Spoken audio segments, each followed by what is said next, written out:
Bonjour et bienvenue pour cette nouvelle vidéo. Nous avions vu précédemment comment on pouvait rentrer dans Pronote les compétences par discipline. Je vais vous montrer maintenant comment on peut rentrer les notes des élèves et également les évaluer par compétences. Alors, il y a deux chemins possibles, soit vous passez par notes, soit vous passez par compétences. Bon, je vais passer par compétences. Donc, quand vous passez par compétences, vous allez chercher donc saisie des évaluations. Alors ici par exemple vous voyez déjà une évaluation qui est rentrée par compétence. Donc pour créer une nouvelle évaluation, il faut cliquer ici. À ce moment-là, vous allez donc, l'évaluation par exemple a eu aujourd'hui, publiée aujourd'hui, donc le trimestre, on va donc l'appeler essai. Ensuite, ce qui va être important, c'est de rentrer les compétences.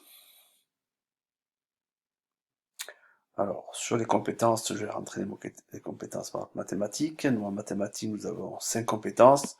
Je peux en choisir que 2 compétences, par exemple. Donc ensuite, je vais valider. Donc, on va apparaître ici des compétences. Et à ce moment-là, vous pouvez très bien noter également les élèves en créant un devoir. Alors, vous pouvez faire la même démarche en sens inverse, c'est-à-dire que vous allez dans Notes, vous créez votre devoir et après vous ajoutez donc l'évaluation par compétence. Donc là vous connaissez le principe et donc notation sur 20, coefficient, donc vous avez différentes informations à renseigner, vous validez. Donc vous venez de créer une nouvelle compétence, une nouvelle évaluation. Donc ici vous avez ici la note qui apparaît à ce niveau-là et les compétences à évaluer. Donc les notes, vous rentrez ici la note par exemple. C'était sur 20 je crois, ben, on va rentrer toutes les notes.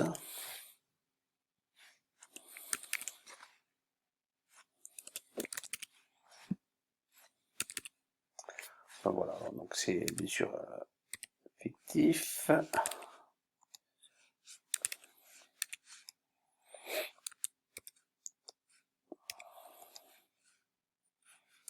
100 par exemple, dans noter. Et donc ensuite, voilà comme ceci. Donc ensuite vous rentrez les compétences et là vous avez donc, on a choisi donc 4 niveaux de compétences, puisque pour le livret scolaire du lycéen, donc on a 4 niveaux. Donc on a préféré appeler le niveau 1 débutant, niveau 2 apprenti, confirmé et expert. Donc suivant ce que vous avez pu évaluer et le niveau atteint par l'élève, donc vous allez donc ici, alors vous pouvez soit mettre toutes les compétences d'un seul coup, ou bien en agissant ici sur la flèche, vous allez pouvoir mettre les compétences de l'élève en fait. Donc confirmer par exemple, ensuite expert, confirmer. Alors, vous avez vu que la note, vous pouvez, ça revient sur la note, donc on peut le faire en deux, soit en deux parties comme je l'ai fait, ou bien on peut le faire en une seule fois. Donc voilà, bon, etc. Donc je vais pas. Voilà, donc après ceci, bon et après bien sûr.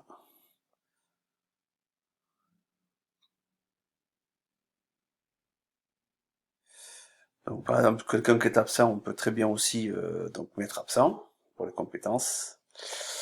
Et on peut également, quelqu'un qui n'a pas été noté pour différentes raisons, donc on peut mettre ici non évalué ou bien dispensé si l'élève est dispensé d'une discipline. Donc voilà.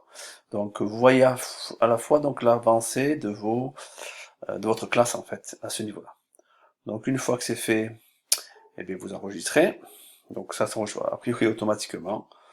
Donc voilà comment on peut faire. Alors si vous voulez bien sûr modifier votre votre évaluation, on peut le faire en revenant dessus, et ça c'est toujours pareil. Donc voilà comment on peut évaluer à la fois par compétence et par note. Alors bien sûr, vous pouvez, comme vous le faites jusqu'à présent, soit évaluer par compétence et à ce moment-là, on n'est que sur les compétences. Et par contre, si vous voulez évaluer que par note, et bien à ce moment-là, vous allez comme vous l'avez fait par note. Donc je vous montre quand même par rapport à ça. Donc ici, vous voyez apparaître, à ce niveau-là, sur votre devoir noté, vous avez le fait qu'il y ait des compétences, vous avez dans cette partie-là, donc vous voyez la compétence analyser, réaliser qui apparaissent, donc ça c'est le coefficient, et vous avez ici également vos notes. Hein. Donc après on peut revenir dessus, là moi je suis dans la partie notes, et donc tout à l'heure on parlait d'abord des compétences puis des notes, et là c'est l'inverse, vous avez ici les notes, hein, donc le devoir ici paramétré pour les notes, et j'ai ici l'évaluation associée par compétence qui a été rentrée donc ici. Voilà, donc comme je vais supprimer le devoir puisque c'est un faux devoir entre guillemets. Donc voilà, donc n'hésitez pas à revenir vers nous si vous avez des questions à poser par rapport à l'utilisation de pronotes pour l'évaluation par compétence sans note, mais également par compétence avec note.